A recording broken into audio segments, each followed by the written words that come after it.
It's everywhere you look. You cannot walk down the street without being bombarded. They call it a clutter crisis. Consumers are like roaches. You spray them, and after a while, it doesn't work anymore. We develop immunities. And the multi-billion-dollar advertising industry is in a desperate struggle to break through. We don't just come forward with what we want to sell. We engage you with things that you want. Advertisers have blurred the line between programming and product. It's advertising that people not only will tolerate, but will actually go in search of. The way God and Madison Avenue intended. But how is advertising affecting our lives and the world around us? Once a culture becomes entirely advertising friendly, it ceases to be a culture at all. Tonight on Frontline, Yeah, I'm sure people ask me this all the time. What about the environment? correspondent Douglas Rushkoff takes you inside the changing world of the persuaders.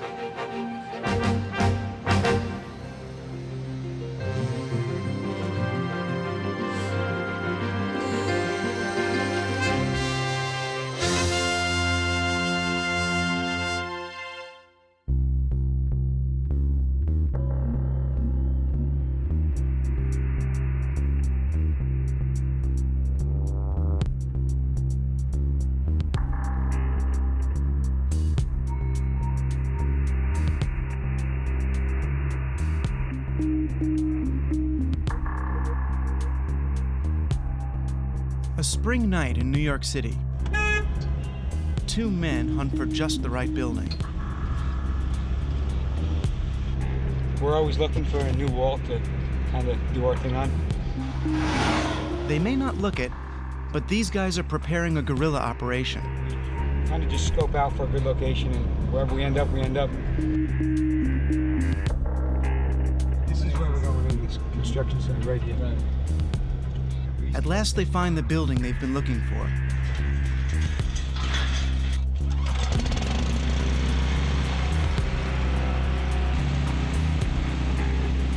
What's this covert mission all about? It's a new kind of urban warfare, a sneaker company's all-out battle for our attention.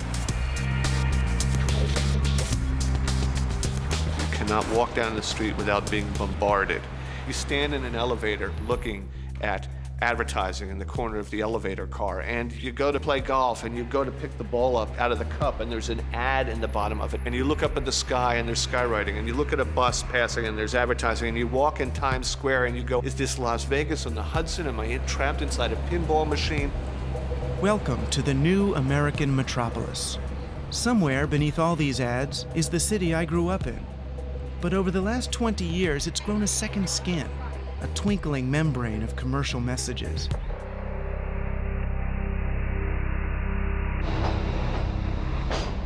Advertisers have become prospectors for new space in an ever more crowded landscape. Even a subway tunnel becomes the backdrop for an American Express promotion. But advertisers have a big problem. The more messages they create, the more they have to create to reach us. It's led to a vicious circle of clutter. They are the ones who make clutter. They are therefore also the ones who are always trying desperately to break through the clutter. That's the line you always hear in ad agencies. We can break through the clutter with this. Well, every effort to break through the clutter is just more clutter. I have a quote in my book from an advertising executive who says consumers are like roaches. You spray them, and after a while, it doesn't work anymore. We develop immunities. So what's an advertiser supposed to do? Stop advertising? That's the one thing they know they can't do, because the moment they stop trying to persuade us, we forget about them. Once you're in the game, you can't stop, if for no other reason that the competition will eat you alive. What advertising has always wanted to do is not simply to suffuse the atmosphere, but to become the atmosphere. It wants us not to be able to find a way outside of the world that it creates for us. So this is the way our world fills up with advertising. For years, I've been studying and writing about what I call the persuasion industry. I've even worked in it. But I still can't say for sure where all this is headed. Where will the advertising arms race lead? To a world made of marketing? And what would that mean for us? I set out on a tour through the modern machinery of selling to meet some of the persuaders up close. My first stop, a downtown New York storefront. I come and join you, baby. I'm not singing. I've been invited to a hip party. Or something that looks like one. They serve this on the actual plane? What this really is the opening salvo in a marketing blitz for a new airline. They call themselves Song. Song is a subsidiary of Delta Airlines, but you won't find any mention of Delta here. Delta is old-fashioned air travel, and Song is their way of persuading us that they can compete with hip, low-cost carriers like JetBlue. A lot of people ask us, you got to be crazy. You're starting an airline in the worst environment in the U.S., in the history of U.S. commercial aviation. And we were, and we are. That process gets more and more complex. Delta broke off a team of their best marketers and told them to start from scratch. Also, what's the kind of the creative idea that runs through each of these? The first thing the Song team decided was that it wasn't enough just to launch a new airline. To get our attention, they had to invent a new culture around flying. Which is to sort of capture consumers' imagination by... But how do you do that? Talk to me a little bit about why you chose the things you did. And Song started with a trusted tool, the focus group. the homework was choose images, words, things that capture what might be your ideal experience of traveling by air. Before long, Song's research yielded a nugget. There was a large group of flyers whose needs and desires were being ignored. Women. The food, I think they could improve a lot. The Song team created a detailed profile of their target consumer and even gave her a name, Carrie. She's got 3 children, a husband.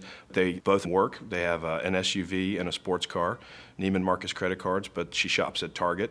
She has got a propensity to read kind of high-end literature, but she finds guilty pleasure in People magazine, and she doesn't have an airline.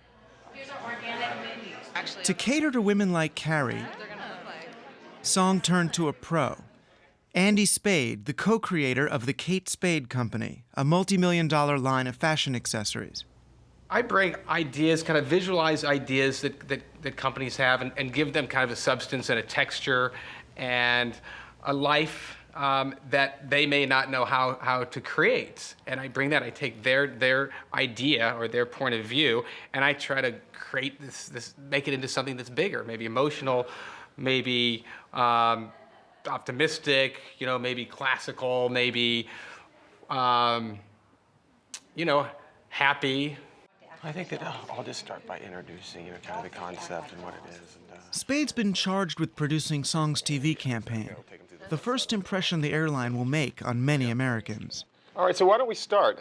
Really create a campaign for Song that was spirited, that delivered on the benefits that we think are the most important. Do it in a way that's emotional. Do it in a way that I think is optimistic, because we believe that's part of the Song ethos. So we're going to take you through 5 different concepts and 5 different commercials that deliver on 5 different benefits which we believe differentiate Song from everyone else. Spade is proposing to downplay the airline's new features in favor of something much more intangible, its soul. There's a book called Lovers here, which I don't know if any of you are familiar with the book Lovers. I'll pass it around, but there's these sweet, sweet images. We were kind of inspired by this a few times of just people together, and mainly Godard and Truffaut movies and all those old French New Wave films, and then their American films. When you're alone and life is making you lonely, you can always go downtown.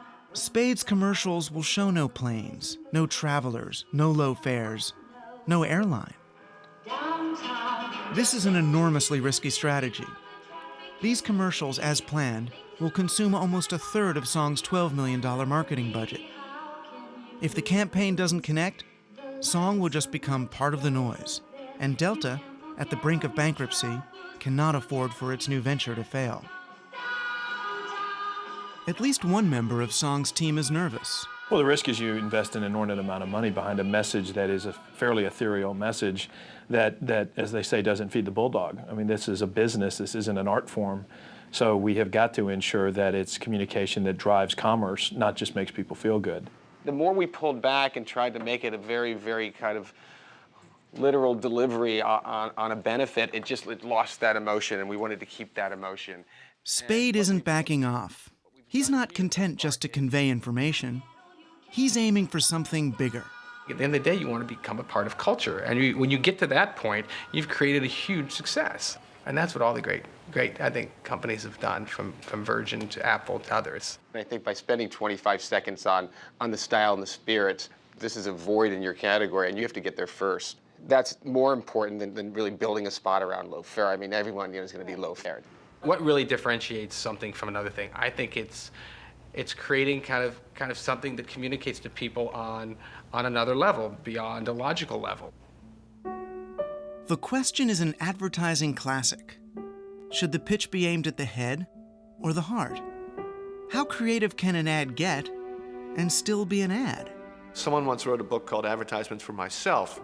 That's what advertising is. It's advertising for the guys who are creating it far more than it is for the guys who are paying for it. They're trying to win awards, they're trying to make more money, they're trying to build their own portfolio, they're trying to get a better job, they're trying to make up for the fact that they're in advertising and not directing films or doing stand-up comedy or painting paintings or whatever they would prefer to do, I guarantee you. And the consequence is a lot of advertising that's quite extravagant in its look or very clever and entertaining and funny, but which doesn't do the thing that advertising is supposed to do, which is make you want to buy the good or service that's nominally being advertised. Look at the coffee as it gets darker and stronger. Not so long ago, the high-concept ads of today were all but unthinkable. Soap has never smelled this good before, and neither have you. Ads laid claim to real, tangible differences between one product and another. What were brands? They were based on what I call ER words. Whiter, brighter, cleaner, stronger. Smoothest, mildest, tastiest cigarette. Watch any commercials on American TV and you'll see these words up in the first 3 seconds, hammered remorselessly into your brain. But at some point, these words ceased to have meaning. We no longer believed that one product was any brighter or cleaner than any other. Everything works now, you know. French fries taste crisp, coffee's hot, you know, beer tastes good. Unless you live in America, and then, you know, you got to live with what you get. But all these things now are table stakes. By the early 1990s, a new approach to marketing came to the fore. One that leapt right over what the product did to what the product meant. You know, it's not just a car, it's an expression of the culture, an aesthetic that is connected somehow to nature, infinity. These were the super brands like Nike, Starbucks, the Body Shop, and what they noticed these brands had in common was that they were they were engaging in a kind of a sort of pseudo-spiritual marketing.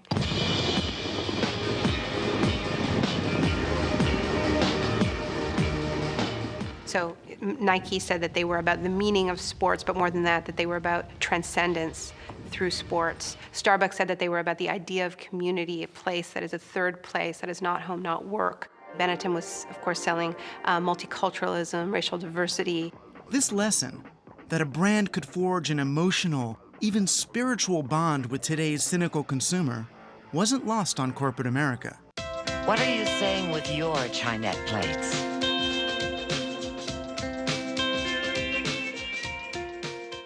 This wave of corporate epiphanies in the mid-90s where all these companies, you know, were told, you know, what your problem is you don't have a big idea behind your brand. So they would hire high-priced consultants and they would have these kind of corporate sweat lodges and gather around the campfire and sort of try to channel their inner brand meaning. And they would emerge from these processes sort of flushed and say, you know, Polaroid isn't a camera, it's a social lubricant. When I was a brand manager at Procter & Gamble, my job was basically to make sure the product was good, develop new advertising copy, design the pack. Now a brand manager has an entirely different kind of responsibility. In fact, they have more responsibility. Their job now is to create and maintain a whole meaning system for people through which they get identity and understanding of the world. Their job now is to be a community leader. It is the big monopolistic. Ad strategist Douglas Atkin, an expert on the relationship between consumers and brands, says he had a eureka moment one night during a focus group. I was in a research facility watching 8 people rhapsodize about a sneaker. And I thought, where is this coming from? This is, at the end of the day, a piece of footwear. But the terms they were using were evangelical. So I thought, if these people are expressing cult-like devotion, then why not study cults? Why not study the original? Find out why people join cults and apply that knowledge to brands. I'm loyal to this practice because it's done so much for me. If Atkin could find what pushed a person from mere fan to devoted disciple, perhaps he could market that knowledge. Most of the people I discuss the WWF with know that it's not a sport. Right. It's a masculine ballet. So he compared dozens of groups he considered cults with so-called cult brands, from Hare Krishna to Harley Davidson. If you're smart and kind of individual, that's what you drive. Mm-hmm. They realize there are other people like them and they cooperate on certain projects, and it's part of belonging to the tribe. And the conclusion was this, is that people, whether they're joining a cult or joining a brand, do so for exactly the same reasons. They need to belong and they want to make meaning. We need to figure out what the world is all about, and we need the company of others. It's simply that. This summer, we invited everyone who owns a Saturn to visit us in Tennessee, the place their car was born. And that's the object of emotional branding, to fill the empty places where non-commercial institutions like schools and churches might have once done the job. Brands become more than just a mark of quality. They become an invitation to a longed-for lifestyle, a ready-made identity. When you listen to brand managers talk, you can get quite carried away in this idea that they actually are fulfilling these needs that we have for community and narrative and transcendence. But in the end, it is, a laptop and a pair of running shoes. And they might be great, but they're not actually going to fulfill those needs. So which serves them very well, because of course that means that you have to go shopping again. Ironically, this new, more spiritual trend in branding has ultimately put enormous pressure back on ad agencies. There are only so many big concepts to go around. Starry-eyed advertisers looking to become the next big thing are constantly dropping one agency for another. This cutthroat economic climate means that for many ad agencies, their most important pitch of all is for themselves. Boy, does the world need breakthrough ideas. Kevin Roberts is the CEO of Saatchi & Saatchi. What used to be the biggest player in the ad business is now a small subsidiary of a giant French holding company. In the weeks before we saw Kevin Roberts, Saatchi took a major blow, losing $185 million in billings from its client Johnson & Johnson, including the Tylenol account that Saatchi had held for 28 years. But Roberts is undaunted. He thinks he's found a path to revive Saatchi's fortunes. So we figured out what the answer was, that there was something in outstanding brands. What sets Roberts' big idea apart from his competitors is its boldness. He claims he has discovered the formula to turn nearly any product into an object of devotion. That there were brands that connected, and there were brands that people loved. They didn't like them, they didn't admire them, they didn't respect them, they didn't use them. None of that wimpy-wumpy stuff. They loved them. Roberts calls his big idea love marks. What is a love mark? A love mark is a brand that has created loyalty beyond reason, that's infused with mystery, sensuality, and intimacy, and that you recognize immediately as having some kind of iconic place in your heart. Happy holidays. Well, where's the mystery in a Cheerios? Oh, Cheerios is full of mystery. You don't think that people just eat these and put them in a bowl, do you? I mean, that's not how they eat them anyway. Most kids play with them, they make stories up about them, they imagine them. You know how much Grandma wanted to be here for your first Christmas? She came a long way. You see, Grandma lives way down here. Brian, your cousin, he's a little bit older than you. He lives here in Chicago. You can build mystery as long as you believe in the story. But no matter where Grandma lives, we'll always be together for Christmas. Happy holidays from Cheerios. You just ate Dallas. I guess so. But how many brands ever really succeed in creating loyalty beyond reason? There are few examples when advertising really does cast a Svengali spell. AT&T has done it, Hallmark has done it, Coca-Cola has done it, but most of the people who've tried to make emotional connections with consumers over the years, by far the vast, vast majority, have failed. They've gone down in flames.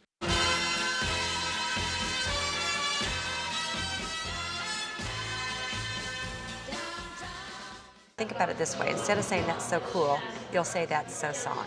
Just 6 months after it was first conceived, Song Airlines is in the skies.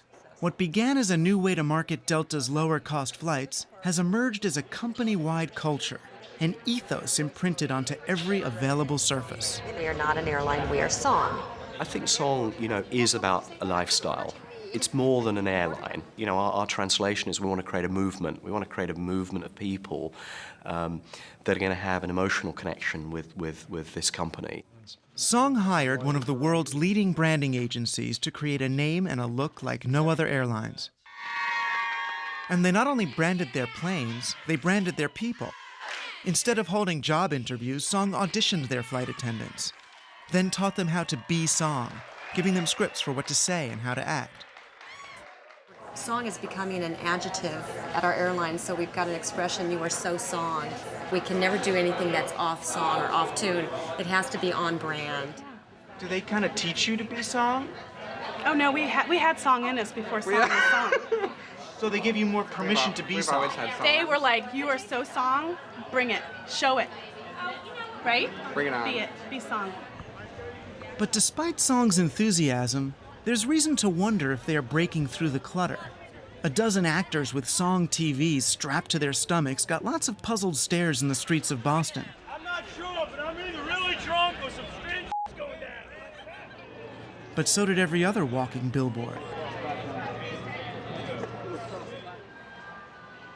They've opened a new Song concept store in Boston, but it seems like one more distraction in a giant mall.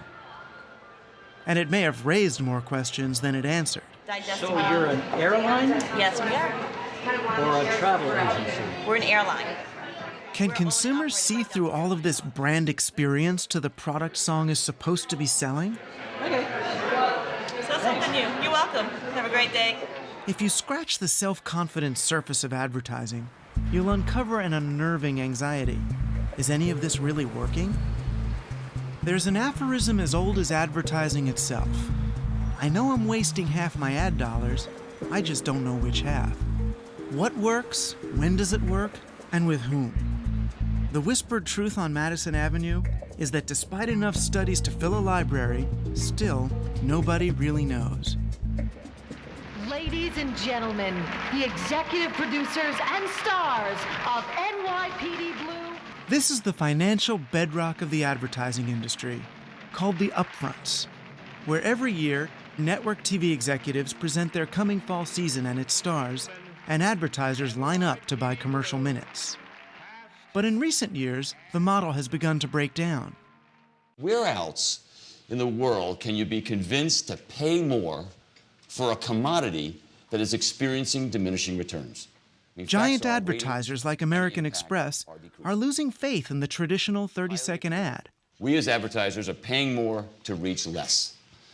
Now, the definition of insanity is to continually do the same thing over and over and expect different results, right? Television audiences are watching fewer ads.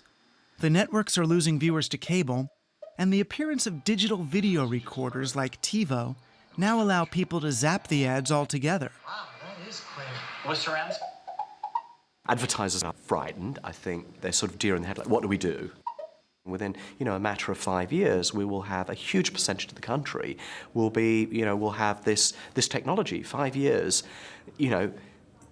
isn't a lot of time in terms of creating new models. So what countermeasure have advertisers come up with to the remote-wielding viewer? Aside from the stuff that I got at J. Crew, I went to French Connection. These are from Clark. And I got you some great eyewear from Ray-Ban. If the audience is skipping commercials to get to the programs, why not become part of the programs themselves? If I was starting Friends today, instead of it taking place in a coffee shop, a generic coffee shop, if you were Starbucks, Wouldn't it be great to have them meet in a Starbucks? You would never have to mention cappuccino. It would just be there. Starbucks may have missed that opportunity, but the world's largest coffee chain caught a break on the next one. In the big-budget Hollywood movie I Am Sam, Sean Penn's character doesn't just happen to work at a Starbucks. That's a wonderful choice, Bruce. Starbucks becomes a key character in the story. I need to make coffee. I need to pay my lawyer. The idea of taking a brand and integrating all of its assets into an idea where it becomes a hero. Let's look at Castaway, for example.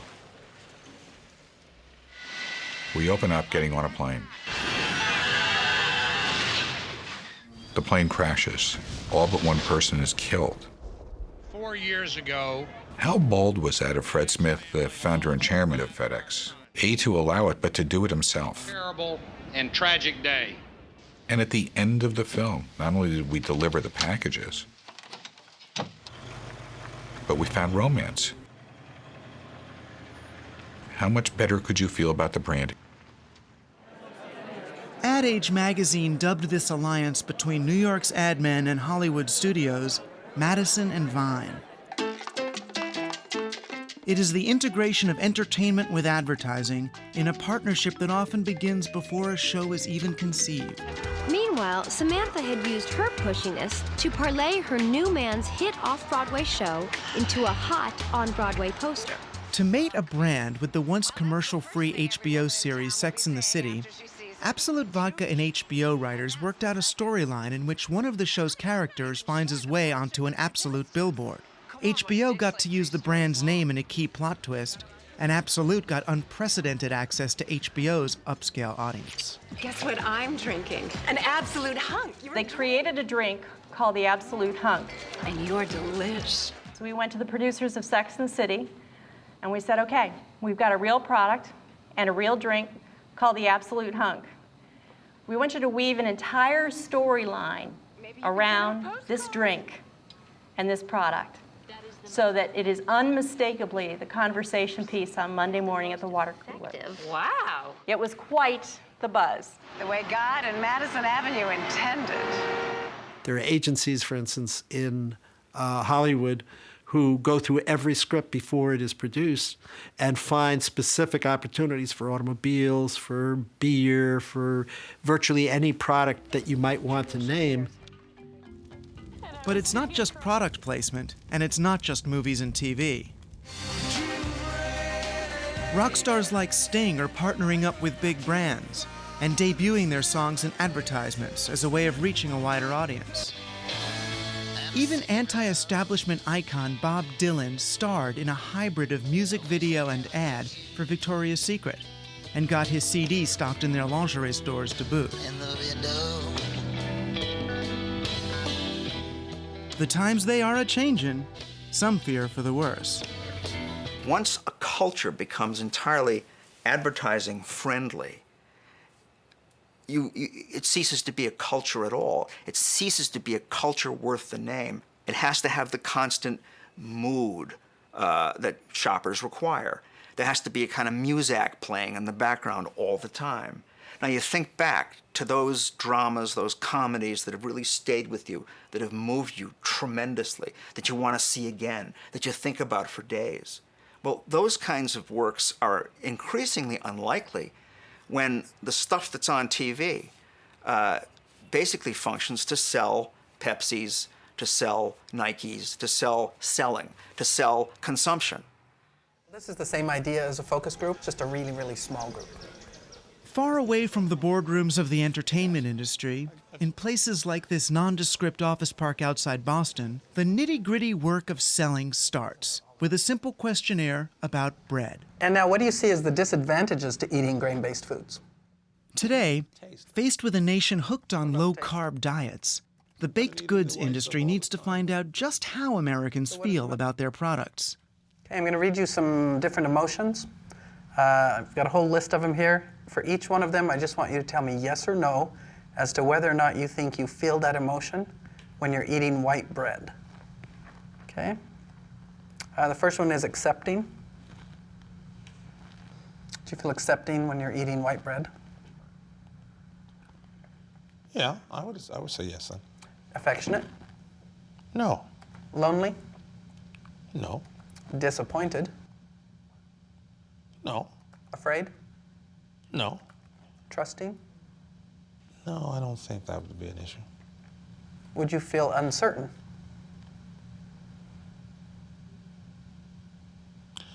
Yeah, a little uncertain. I've got one question. Can I ask a question? The question was, when you eat bread, do you feel lonely? Have you found people say yes, they feel lonely when they're eating bread? Not a lot on this one. Welcome to the strange world of market research. Now, we have to be careful because that's not politically correct to say women and inside. Where those who claim to have figured out the hidden desires of consumers are treated as gurus. We all come from a woman. We all spend 9 months inside of a woman. So women are expert in the inside. Translation, when a woman buys a car, the first thing she is looking at is, do they have cup holders? Dr. Clotaire Rapaille lives in a baronial mansion in upstate New York. Price-quality relationship. Fortune 500 companies and their advertising agencies flock there to drink French champagne, admire Rapaille's many cars, and listen with rapt attention to his insights on the irrational mind of the American shopper. And we have to understand for each product what is the dynamic behind that. What is it that people are really buying there? A trained psychiatrist, Rapaille developed a theory that there are unconscious associations for nearly every product we buy, buried deep in our brains. One of my discoveries was that when you learn a word, whatever it is, coffee, love, mother, the first time you understand, you imprint the meaning of this word, you create a mental connection. And so actually every word has a mental highway. I call that a code, an unconscious code in the brain. Corporations love the idea of buying a single key to the psyches of vast numbers of consumers, a simple code that lies behind millions of individual decisions. I have 50 of the Fortune 100 companies as clients. Tonight, Rapaille has been commissioned by a handful of big companies, like Boeing and Acura, to break the code on luxury. I don't believe what people say. So some people listen to what they say, and they say, do you want to buy that? Do you want to do this? I don't believe what people say. I want to understand why they do what they do. I found this word, and with that, I want to understand you guys. This is the word. The right spelling? To crack the luxury code, Rapaille conducts a series of focus groups. I'm serious. That's what I want to understand, how you feel about it. And anything for me is interesting. Money. Money! He takes his subjects on what he hopes will be a psychic journey, past reason, through emotion, to the primal core, where Rapaille insists all purchasing decisions really lie. We start with the cortex, because people want to show how intelligent they are. So give them a chance. We don't care what they say. When people try to sell you luxury things, what kind of word they use? Well made. Well made. Nothing new there. And then we have a break. They're usually very happy with themselves. Say, oh, we did a good job, and so on. Then when they come back, then there is no more chairs. Make yourself comfortable. Oh, what is going on here? How come no chairs? And I explained to them that I would like them to try to go back to the very first time they experience what we're trying to understand. Rapaille is hunting for our primal urges. He's after what he calls the reptilian hot buttons that compel us to action. It's absolutely crucial to understand what I call the reptilian hot button. My theory is very simple. The reptilian always win. I don't care what you're going to tell me intellectually. Give me the reptilian. I want you to be in a mindset a little bit like the one you have when you wake up in the morning. You'll be surprised to see that things come back to your mind that you forgot for the time for 20, 30 years. It's amazing. The scribbles of consumers in the semi-darkness, half-remembered words and pictures associated with luxury, somehow become Rapaille's key to unlocking the luxury code. Once you get the code, suddenly everything starts making sense. I understand why this car sells, this car doesn't sell. I understand why a small 29,000 Cadillac cannot sell. No, I understand why, because it's off code. Ooh. Over the years, Rapaille has told car makers to beef up the size of their SUVs and tint the windows, because the code for SUVs is domination. He told a French company trying to sell cheese to Americans that they were off code. In France, the cheese is alive. You never put the cheese in the refrigerator because you don't put your cat in the refrigerator. It's the same, it's alive. If I know that in America the cheese is dead, and I've been studying cheese in almost 50 states in America, I can tell you the cheese is dead everywhere. Then I have to put that up front. I have to say this cheese is safe, is pasteurized, is wrapped up in plastic. I know the plastic is a body bag because you can put it in the fridge. I know the fridge is the morgue. That's where you put the dead bodies. Eh? And so once you know that, this is the way you market cheese in America. It just got easier to just say cheese. One word that kept coming up is in the stories, and I think is a reach, reaching to the next level. While Clotaire Rapaille and his clients continue their quest to crack the code on luxury, It might be interesting to explore the difference between first class and world class. Song Airlines is running out of time and money. A year into operation, the full marketing team convenes in Las Vegas to assess how the experiment in creating a lifestyle brand is working out. On behalf of Song, I want to welcome everybody here. This team has done an incredible job of introducing the brand called Song, this new airline. But there are clouds on the horizon. Parent company Delta is losing billions of dollars, and Song's marketing budget has been drastically cut. The intangible thing called Song must deliver some tangible results. To do so, it must penetrate the distracted minds of Americans. The news so far is mixed. Right now, the greatest thing that you've done so far is build a really solid brand identity for yourself that's coming through completely clearly in the advertising. People are completely identifying with it. But while people are responding to the advertising, many consumers don't know what the advertising is for. In terms of overall recall, 35% of our sample felt that they had seen you somewhere. Where we do start to see a slight problem in terms of which airline do you think this advertising is for. We're losing almost 50% at that point. So what we're calling our true recognition figure is those people who both saw the advertising and were confident and knew that it was for Song, and that was 15% of our sample. Song's long-anticipated TV ad finally went on the air, but it may have been too little too late. Though Song has built loyalty, Delta is careening toward bankruptcy and may bring Song down with it. In Tuxedo Park, New York, Dr. Rapaille is also nearing the end of his process. He's ready to unveil the code on luxury. Rapaille's clients, having together paid several $100,000, are convinced the code will give them a competitive advantage no matter what they're selling. I think the code we discover was there already a long time ago and is going to be around for generation and generation. We were not allowed to see the actual code. Its secrecy is worth a lot of money to Rapaille's customers. Content might vary again, but the structure is the same.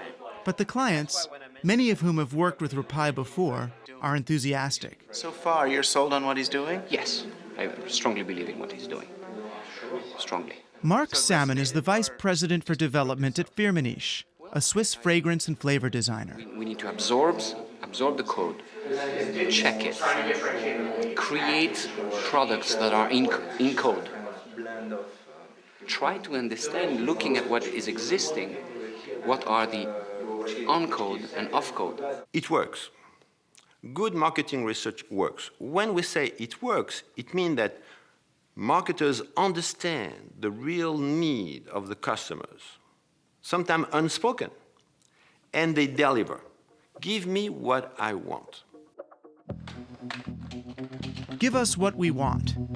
It has become the imperative that no corporation, or any persuader, can afford to ignore. That's why modern political campaigns have also come to rely on an army of pollsters and market researchers, all taking the moment-by-moment pulse of the man on the street. I got a rule, which is cab drivers and antique dealers know more about America than anybody else. And when the cab drivers feel a certain way, I know I need to listen. No one has imported the techniques and philosophy of market research into politics more successfully than Frank Luntz. His clients have been some of the most prominent Republican politicians of the last decade. There was the mayoral campaign for Rudolph Giuliani in 1993. his work for Silvio Berlusconi in Italy, and especially his collaboration with Newt Gingrich on the famous Contract with America, the document that ushered in the Republican Revolution in Congress.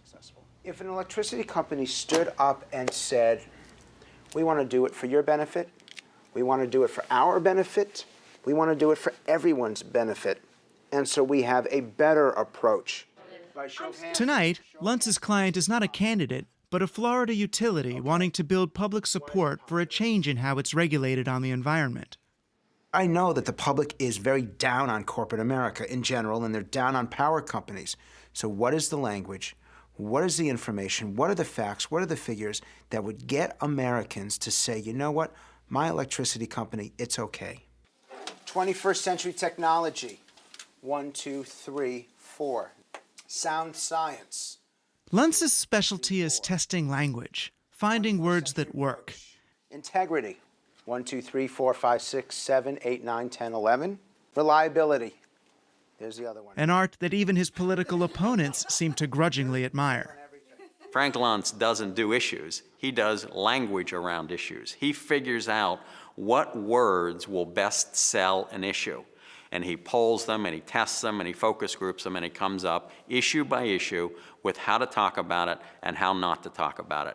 If the language works, right, the language absolutely. works. No, it's just amazing. Luntz has sold his corporate and political clients the idea that a few carefully chosen words can make all the difference. But he's not just looking for any words. Luntz's quarry are those words that grab our guts and move us to act on an emotional level. I mean, it's amazing that those two words, in almost everything that we do, come up at the top.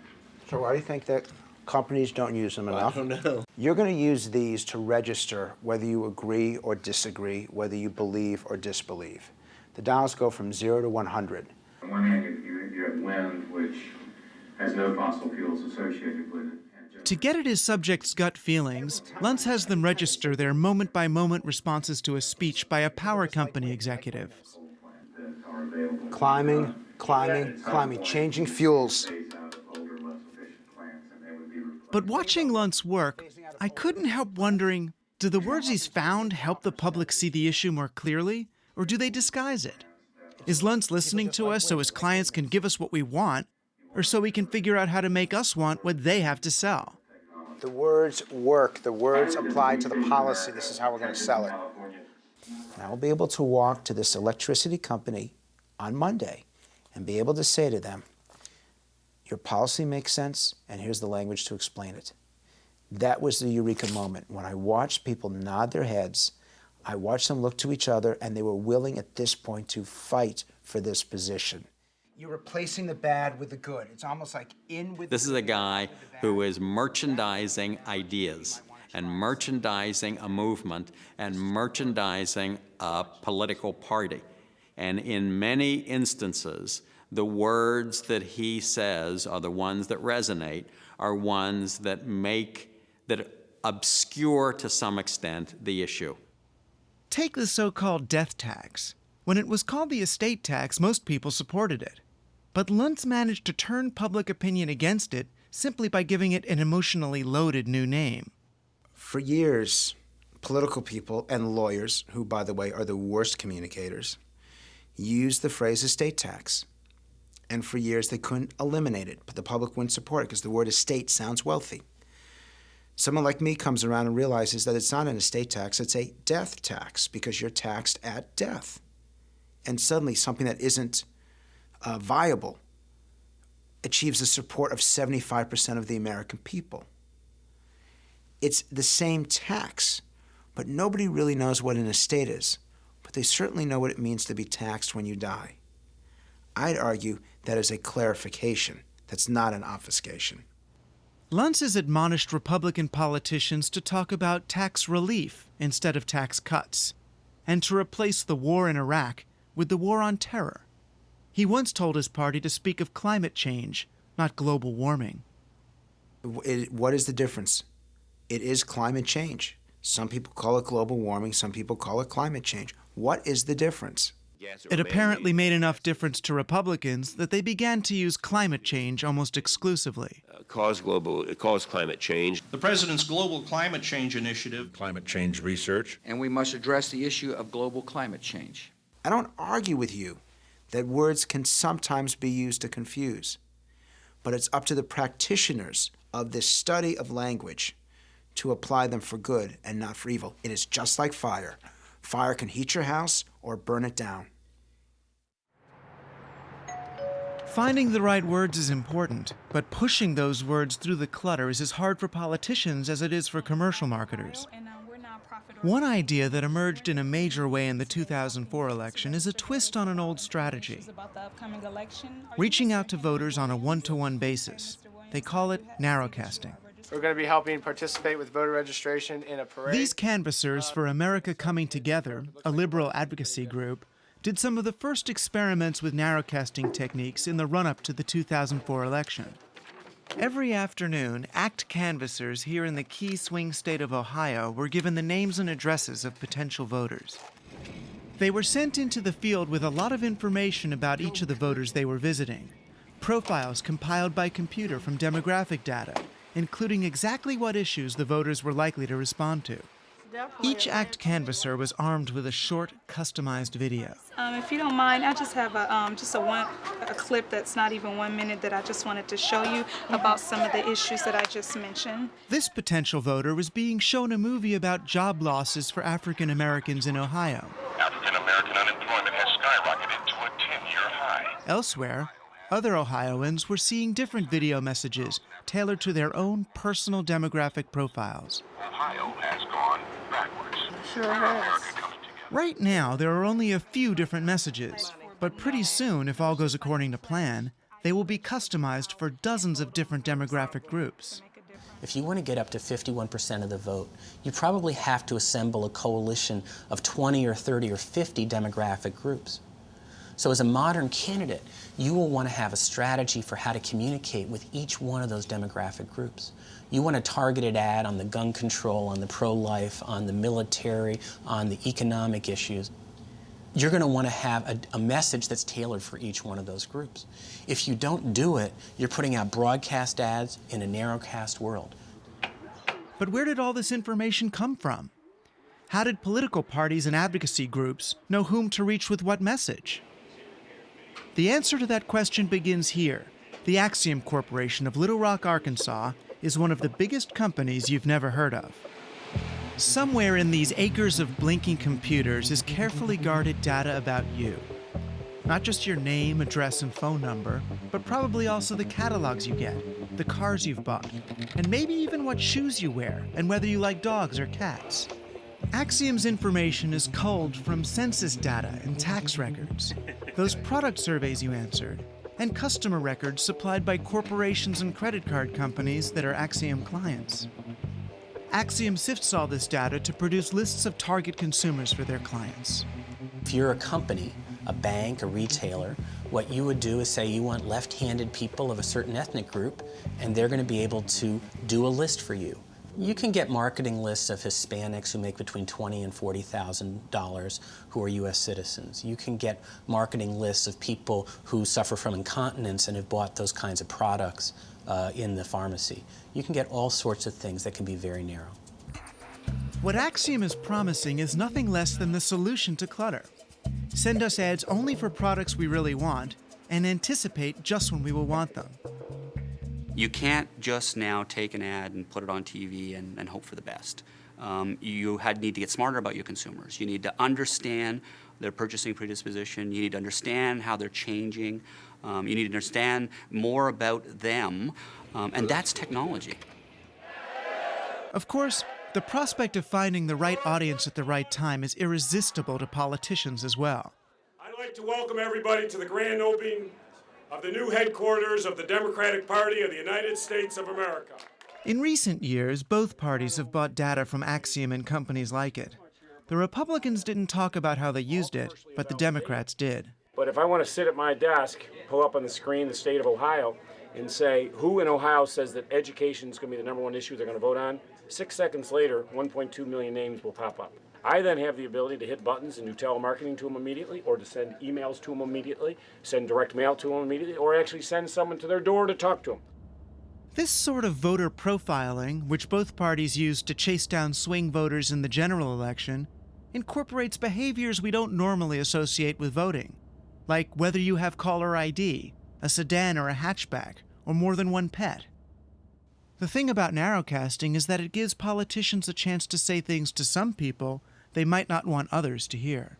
When you start sending messages which appeal to sort of, white people in pickup trucks, and then you're also sending messages to black people in Cleveland, and it's a qualitatively different kind of message, you're really trying to stir, we are really trying to appeal to those aspects of people which sees themselves as different from each other. Instead of being Americans, we're sliced into 70 demographic groups. We might be sliced into hundreds of subcategories under that. And then the worry is that we don't share anything as a people. I don't think my blinks, it keeps in the screen.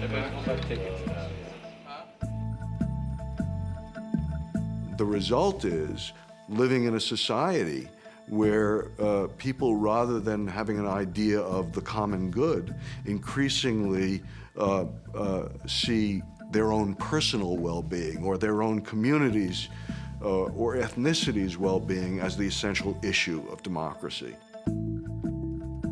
Sorted and sifted, we slip easily into our demographic tribes, each of us focused on our own list of needs and desires, which, after all, is exactly the way marketers want it, because as long as we're thinking about ourselves, we're better consumers. Take a look at advertisements per se. What is their ideology? What is their message? What do they value? What do they ask of us? We see you. There's no limit to what you can accomplish. Commercials say to us endlessly, you come first. Any way you want it. You are the focus of attention. You matter, an army of one. Because you're worth it. The persuaders listen to us when others won't, and tell us we can be anything we want to be. Best of all, they make us feel powerful. The consumer is now in total control. I mean, she can go home, she's going to decide when she buys, what she buys, where she buys, how she buys. All the fear's gone, and all the control is passed over to the consumer. It's a good thing. Well, you know that it's going to be all right. I think it's gonna be all right. Everything will always be all right when we go shopping. Well, you know. It was near the end of my tour through the landscape of persuasion that I came to realize how the problem of clutter finally gets solved. Marketers find a way so deep inside each one of us that it no longer feels like persuasion at all. Maybe we are in control. Once the market becomes the lens through which we choose to see the world, then there's no us and them anymore. We're all persuaders. The secret of it all, the secret of all persuasion, is to induce the person to persuade himself.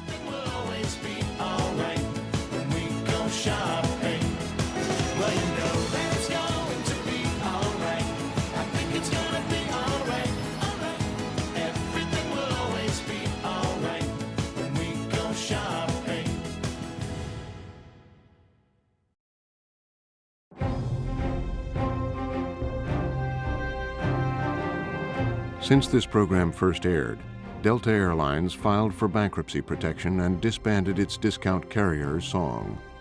Now Delta is trying to rebuff a takeover bid by U.S. Air.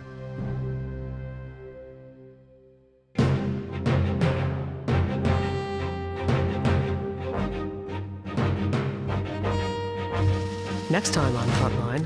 Fat doesn't necessarily make us fat. What's the point of looking thin in a casket? I say hi, you say no, you say why, and I say I don't know. Which diets fail? You say goodbye. And which ones work? Frontline gets the skinny on the diet wars.